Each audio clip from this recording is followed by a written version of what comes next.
அதான் ஏற்கனவே அது நம்ம சொல்லியிருக்கோம். என்னன்னா, இந்த பிரச்சனைக்கு முதல் காரணமே இஸ்ரேல் தான். ஏன்டா ஈரான் அடிச்சேன்னா, அவன் அணு ஆயுதம் வச்சிருக்கான் அப்படின்ற சந்தேகம் இருக்கு. அவன் அணு ஆயுதம் வச்சிருந்தானா அடுத்து என்னைய தான் தாக்குவான். அதனால அவனை அடிச்சு அவன் தலைவனை கொன்னுட்டான்.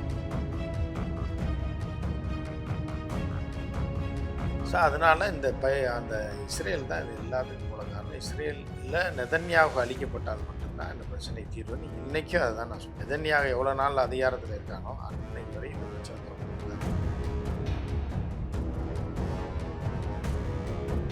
டேய் நீ முதல்ல மென்டலா நீ என்ன அந்த இருக்கவனுக்கு அனுப்பல ஆக்குறியா? நீ சொல்றது எவனுமே நம்ப போறது இல்லை. தரைப்படை அனுப்பணும்னா தர்மடி வாங்க.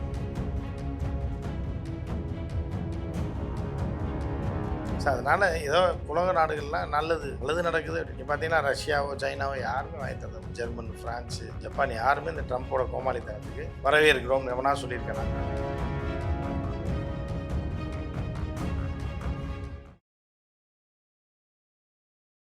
ஆச்சி மசாலா எந்த சமையலும் ருசி தேடும் ரகசியம் 20 ரூபாய்.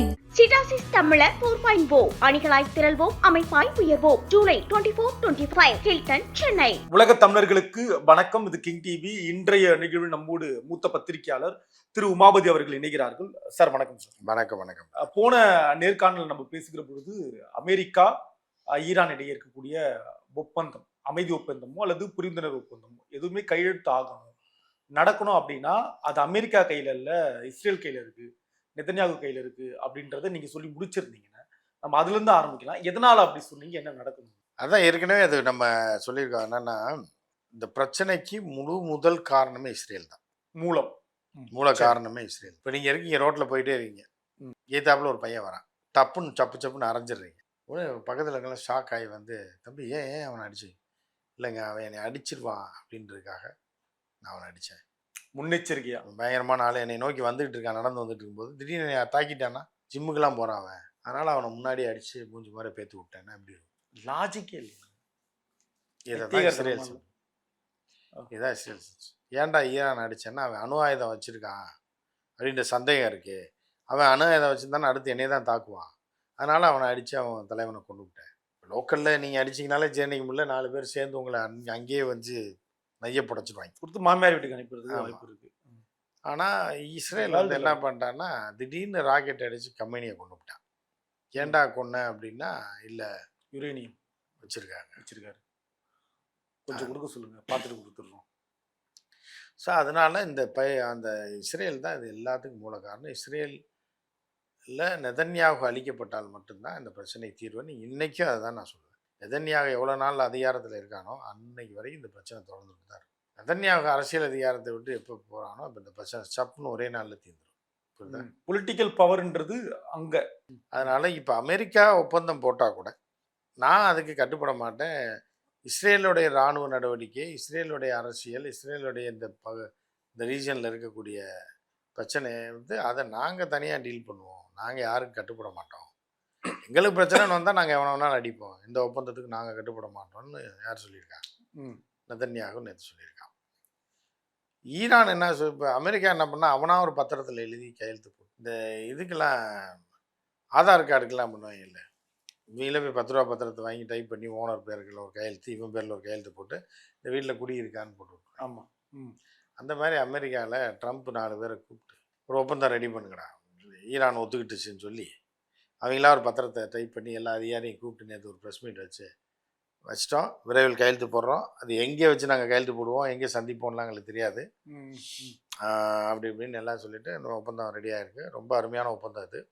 ஏன்னா நான் உருவாக்குனது. ஆமாம், உருவாக்கியிருக்கோம், எல்லாம் இது பண்ணியிருக்கோம். அவங்க எல்லாம் ஒத்துக்கிட்டாங்க. அவங்க உடனே ஒரு ரிப்போர்ட் கேட்குறாங்க, அவங்க ஒத்துக்கிட்டாங்களா?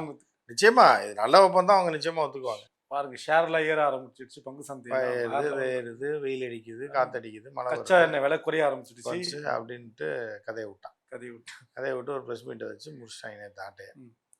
ஆனால் ஈரான் ஒன்றுமே சொல்லலை. ஈரான் வந்து அதை பற்றி எந்த பதிலுமே சொல்லலை. ஏதோ பைத்தியக்காரன் ஏதோ பண்ணுறான் அப்படின்ற மாதிரி தான். எப்போவுமே ட்ரம்ப் ஏதாவது ஒன்று பண்ணிட்டு இருப்பாங்க. காலையில் வேலையை தான் வீட்டில் ரிட்டையர்ட் ஆனவங்கெல்லாம் இருப்பாங்க, எல்லாரும் இல்லை, சில பேர் வந்து என்ன பண்ணாங்கன்னா சும்மா இங்கிட்டு இருக்க சேரை தூக்கி அங்கிட்டு வைப்பாங்க, பாலை வாங்கிட்டு வராங்க, பழைய பேப்பர் எடுத்து படிச்சுட்டு இருப்பாங்க, போன மாதம் பேப்பர் எடுத்து.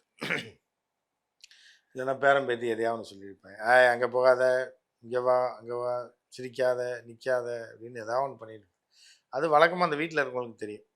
இந்த பைத்தியம் எதையா பண்ணிட்டு தான் இருக்கும், காலங்காத்தால சும்மா இருக்காது அப்படின்னு. ஸோ அந்த மாதிரி தான் ட்ரம்ப்புன்றது ஈரானுக்கு ஏற்கனவே தெரியும். ஏதோ பைத்தியக்காரன் ஏதோ டைப் பண்ணி வச்சுருக்கான் போல். சரி பண்ணட்டு, என்ன பண்ணுறான்னு பார்ப்போம்னு அவங்க பேசாமல் இருக்காங்க. புரியுதா? இதுதான் இந்த அமைதி ஒப்பந்தத்துடைய தற்போதைய நிலை. ஆனால் வெளியுறவுத்துறை அமைச்சர் வந்து அராக்சி ஒரு ட்வீட்டு போட்டிருக்காப்புல. சரி, நல்லது நடந்தால் பார்ப்போம், அது என்னன்னு பார்த்துட்டு நாங்கள் பண்ணுவோன்ற மாதிரி ஒரு நல்லது நடந்தால் நல்லது தானேன்ற மாதிரி அவர் போட்டிருக்காரு. அதை எடுத்து அவனோட ட்ரம்ப் வந்து ட்ரூத் சோசியல் பக்கத்தில் போட்டு, ஏன்னா எக்ஸ் பக்கத்தில் போட்டு யாரும் பார்க்க மாட்டாங்க, அதை தூக்கி அதில் போட்டு உட்காந்துருக்காங்க. இந்த அமைதி பேச்சுவார்த்தை ஒப்பந்தம் எல்லாமே நல்லபடியா நடப்பதற்கான வாய்ப்பு உள்ளபடி இருக்காங்க. எஸ், சாத்தியம் நடந்துட்டு இருக்கு, நடக்கட்டுமே. இல்லை, அதாவது நல்லது நடக்கணும். இப்போ அமெரிக்கா வாபஸ் வாங்கிட்டேன்ட்டான். அமெரிக்கா நேற்று என்ன இப்போ ஃபிலிம் காட்டினா அப்படி, எதுக்காக இந்த வேலையை செஞ்சுறான் ட்ரம்ப்பு பைத்தியம் பிடிச்சவன். நேற்று காலையில் ஒரு பிலா விடுறான். இன்றைக்கோ டேட் முடிஞ்சு, இன்றைக்கி சாயந்தரம் தரைப்படை உள்ளே இறங்க போகுது, இராணுவத்தினருக்கு மிகப்பெரிய தாக்குதல் நடத்த போகிறோம் மழை அப்படின்னோடனே உலகமே வந்து ஷாக் ஆயிரும். ஐயோ என்னடா அப்படிங்கும்போது திடீர்னு சாயந்தரம் ஆனால் இல்லை நாங்கள் போகல, ஏன்னா அமைதி ஒப்பந்தம் அவங்க இறங்கிவன். புரியுதா?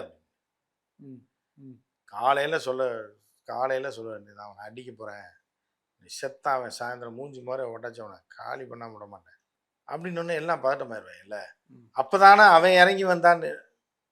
புரியுதா? அப்படின்னு இப்போ நான் அடிக்க போகிறேன்ட்டேன், இந்த ஆங்கர் வரட்டு இன்னைக்கோட முடிச்சு கட்டுறான், மண்டகடையே உடச்சி இன்னைக்கோட கேமராலாம் உடச்சிருவான் அப்படின்னு சொல்கிறோம்.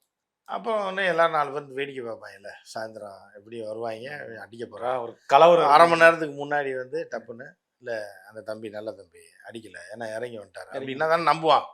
ஒன்றுமே சொல்லாமல் இறங்கி வந்துட்டாருன்னா எதுக்கு அவன் என்ன பைத்தியமா இறங்கி வர்றதுக்குன்னு இல்லை. அடிக்க போகிறேன், குத்த போகிறேன், வெட்ட போகிறேன்ட்டு சரி நான் நிறுத்திட்டேன். ஏங்க இறங்கி வந்துட்டாங்க, பாவம் பயந்துட்டான், பார்த்துக்கலாம் அப்படின்னு சொல்லி இப்படி ஒரு சீனை போட்டான். நேற்று காலையில் அடிக்கிற தரைப்படை உள்ளே வரப்போது சாயந்தரம் மிகப்பெரிய தாக்குதல் தயாராக சொல்லிட்டு, சாயந்தரம் ஆனால் இல்லை ஒப்பந்தம் ஆச்சு, எல்லா படையும் வாபஸ், எல்லாம் ஸ்டாப் பண்ண சொல்லிட்டேன், நான் எல்லாம் யாரும் அங்கே போகக்கூடாதுன்ட்டேன். டேய் நீ முதல்ல மெண்டலா, நீ என்ன இருக்கவனுக்கு கிணப்பையில் ஆக்குறியா என்னன்னு தெரியல. நீ சொல்கிறது எவனுமே நம்ப போகிறதில்ல. நீ தரைப்படை அனுப்பணும்னா தர்ம அடி வாங்குவேன். உள்ளதும் போச்சு. ஐயோ அம்மா, ஐயோ விவேக் கத்தான், ஐயோ கொள்ளாதீங்க, கொள்றாங்க மாதிரி அடி சாவடி அடிச்சு விடாங்க ஈரான் உள்ளே போனேன். இவனா சொல்லிட்டு இவங்களாம் சாயந்தரம் வாபஸ் வாங்கிட்டு, இவங்களா ஒரு ஒப்பந்தம் பேப்பரில் 100 ரூபா பத்திரத்தை வாங்கி டைப் பண்ணி ட்ரம்ப்பு மித்தவெல்லாம் அதிகாரிகள்லாம் கூப்பிட்டெல்லாம் கோமாளி, கோட்டு சூட் போட்ட கோமாளி பூரா சுற்றி நிற்பாங்க. 20 பேர், வெளியுறவுத்துறை செயலாளர், உள்துறை செயலாளர், அவன் இராணுவ செயலாளர், கப்பல் படையோடைய இப்போ இது டெப்டி செக்ரட்டரி, பைத்தியம் பிடிச்ச கிளவிங்க எல்லாமே நிற்பாங்க. என்னன்னே ட்ரம்ப் உட்காந்து ப்ரெஸ் மீட். ஆனால் நம்ம பத்திரிக்கையாள பிள்ளைங்க வந்து சும்மா இருக்காது, பூரா என்ன பண்ணுவாங்க, ஏன்னா ட்ரம்ப்பை ஓட்டணும்னா பொம்பளை ரிப்போர்ட்டரே அனுப்புவாங்க, பொம்பளை பிள்ளைங்களையா. ஏன்னா ஒரு லிமிட்டு, ஆம்பளைங்களாக இருந்தால் பழி வாங்கிடுவாங்கன்னு சொல்லிட்டு பொம்பளை ரிப்போர்ட்டரே அப்படி தான், பெண் ரிப்போர்ட்டரையும் ட்ரம்ப் அப்படி தான் டீல் பண்ணுவாங்க. அவனுக்கு அறிவு இல்லை, நீலாம் ஒரு ஆளா அப்படின்லாம் பேசுவான் ட்ரம்ப். புரியுதா? அப்படி இருந்தாலும் பெண் ரிப்போர்ட்டரை வச்சு தான் அடிப்பாங்க ட்ரம்ப், பெண் நிருபர்களை வச்சு தான் சாவடி அடிப்பாங்க. நேற்று அதே மாதிரி தான் CNN ரிப்போர்ட்டர்லாம் வளைச்சி கேள்வி கேட்டு, இல்லை அவங்க ஒத்துக்கிட்டாங்களான்னு அதுக்கு பதிலே சொல்ல. இல்லை இவ்வளோ தூரம் நீங்கள் சொல்கிறீங்க ரைட்டு, இது அவங்களுக்கு தெரியுமா? ட்ரம்ப் இல்லை இது ஒரு நல்ல ஒப்பந்தம், அது ஒரு நல்ல ஒப்பந்தமாக இருந்தால் ஈரான் எப்பவுமே ஏற்றுக்குவாங்க. ஈரான் அந்த ஒப்பந்தத்துக்கு வரேன்னு சொன்னதால் நம்ம ரெடி பண்ணிப்போம். இது வந்து பேச்சுவார்த்தை வந்து நீங்கள் வந்து எங்கே நடக்கும், எப்படி நடக்கும்னு ஒரு வாரத்தில், நான் இந்த வாரம் கடைசிக்குள்ளே நடக்கலாம். யூரோப்பில் ஏதாவது ஒரு கண்ட்ரியில் தான் பிளான் பண்ணியிருக்கோம். அப்படி பண்ணி முதல்ல ஒப்பந்தத்தை ஏற்றுக்கிட்டானா, என்ன ஒப்பந்தம்ன்றதை சொன்னானான்றது கடைசி வரைக்கும் ட்ரம்ப் சொல்லுது. இந்த பிள்ளைங்களும் மாற்றி மாற்றி கேட்குது, இல்லை இது ஈரானுக்கு தெரியுமா, நீங்கள் போட்டிருக்க ஈரானோட நீங்கள் போட்ட ஒப்பந்தம் ஈரானுக்கு தெரியுமா அப்படின்னு கேட்டால் ட்ரம்ப் பதில் சொல்லவே இல்லை. ஸோ அதனால் ஏதோ உலக நாடுகள்லாம் நல்லது நடக்குது அப்படின்னு. நீங்கள் பார்த்தீங்கன்னா ரஷ்யாவோ சைனாவோ யாருமே வாங்கி தரது, ஜெர்மன், ஃப்ரான்ஸு, ஜப்பான் யாருமே இந்த ட்ரம்ப்போட கோமாளித்தனத்துக்கு வரவேற்கிறோம் எவனா சொல்லியிருக்கானா? துறக்கவும் இல்லை. இப்படிலாம் இந்த பில்டப்லாம் எதுக்கு கொடுக்குறதுன்னா, நெதன்யாவுக்கு வந்து உள்ளே வர வைக்கிறேன். நெதன்யாவு வரவே மாட்டாங்கல்ல. நீ என்ன வேணாலும் எந்த பத்திரத்தில் வேணாலும் டைப் பண்ணு, உனக்கு அவனுக்கு தான் பிரச்சனை. இப்போ அந்த பத்திரம் செல்லும், எனக்கும் அதுக்கு சம்மந்தம் இல்லை. நான் நினச்சேன்னா வேணா அடிப்பேன், இல்லைன்னா பேசாமல் இருப்பேன். அதை நீ சொல்லக்கூடாது. ரொம்ப ட்ரம்ப் பைத்தியம் பிடிக்கிற மாதிரி குடும்பத்துலேயும் நிம்மதி இல்லை, வெளியும் நிம்மதி இல்லை, ஏன்டா அவனை போய் தொட்டோன்ற மாதிரி இப்போ வரைக்கும் வச்சுங்க. இது ஒரு மீம்ஸ்ல கூட அதான் இந்த வடிவேலு ஒரு இடத்துக்கு இப்படி தெய்வமே, என்ன தெய்வமே, நான் நேர்லயே வரேன் தெய்வம்ன்ற மாதிரி அந்த டைலாக் பண்ற மாதிரி நெதன்யாகவும் ட்ரம்ப் போட்டிருந்தாங்களே. அது அவன் மீம்ஸ் போடுறதுக்கு முன்னாடி நம்ம 6 மாசமா சொல்லி இந்த காட்சி தான் இதுக்கு பொருந்தும். மரண அடி வாங்கிட்டு ட்ரம்ப் இப்போ வாழ்றதா சார் தானே இந்த மாதிரி இருக்காங்க. எது நடந்தாலும் நம்ம இந்த சிக்கல்ல இருந்து நம்ம மீண்டு வர்றதுக்கு எத்தனை நாள் ஆகும்? இவ்வளவு எல்லாம் முடிந்த பிறகும் கூட நம்ம மீண்டு வர்றதுக்கு, நம்ம ஸ்டெபிளா ஆகிறதுக்கு என்ன எத்தனை நாட்கள் ஆகும்? அதுக்கு ஒரே வழி நீங்கள் வீட்டிலே இருக்கிறது தான். ஏற்கனவே போன டைமே நான் சொன்னேன், நீங்கள் இப்படி வெளியே சுற்றிட்டு பேட்டி எடுக்கிறேன், அது பைக்கில் பெட்ரோல் போடக்கூடாதுன்றீங்க, பெட்ரோல் செலவாக, கேஸ் வேண்டான்றீங்க, மரத்தை வெட்டி எரிக்கலாம். வீட்டிலே இருங்க. இல்லை கிராமத்தில் சொந்தக்காரவங்க தான் கொஞ்சம் நாளைக்கு அங்கே போய் இருந்துட்டு வாங்க, பிரச்சனை முடிவு வரைங்க. கேஸ் பிரச்சனை நீங்கள் இந்த நாட்டுக்கு செய்ய வேண்டிய நல்ல காரியம் அதுதான். 6 சிலிண்டர் தரேன் இருக்காரு. அது விஜய் தந்ததுக்கப்புறம் வாங்க, சரி எம்டியா ஃபுல்லான அதை வர பார்க்கணும். அப்போ நீங்கள் வந்து உங்கள் வாழ்க்கையை தொடரலாம். இந்த நாட்டுக்கு நீங்கள் நல்லது செய்யணும் அப்படின்னா இந்த கிராமத்தில் போய் கொஞ்ச நாள் இருந்துட்டு, கொஞ்ச நாள் சாப்பாடு அங்கே சாப்பிட்டுட்டு அங்கேயே இருந்துக்கிட்டு, கரண்ட் செலவு இல்லாமல், பைக் செலவு இல்லாமல், பெட்ரோல் டீட்டல் போடாமல் அங்கே இருந்துட்டு வந்தீங்கன்னா உங்களுக்கு நல்லது, இந்த நாட்டுக்கு நல்லது, மோடிஜிக்கு நல்லது. இல்லை அந்த மாதிரி இருக்கலாம். நான் வந்து பொதுவாக கேட்குறேன், இந்த பெட்ரோல் விலை, கேஸ் இதெல்லாம் சரியாகிறதுக்கு எத்தனை நாள்? இயல்பாகவே கொஞ்சம் நம்ம கண்ட்ரோலில் வரும். நம்ம கண்ட்ரோலில் வர இயல்பாக சண்டை நின்னா தானே, எப்போ நிற்கும்னு யாருக்கு தெரியும்?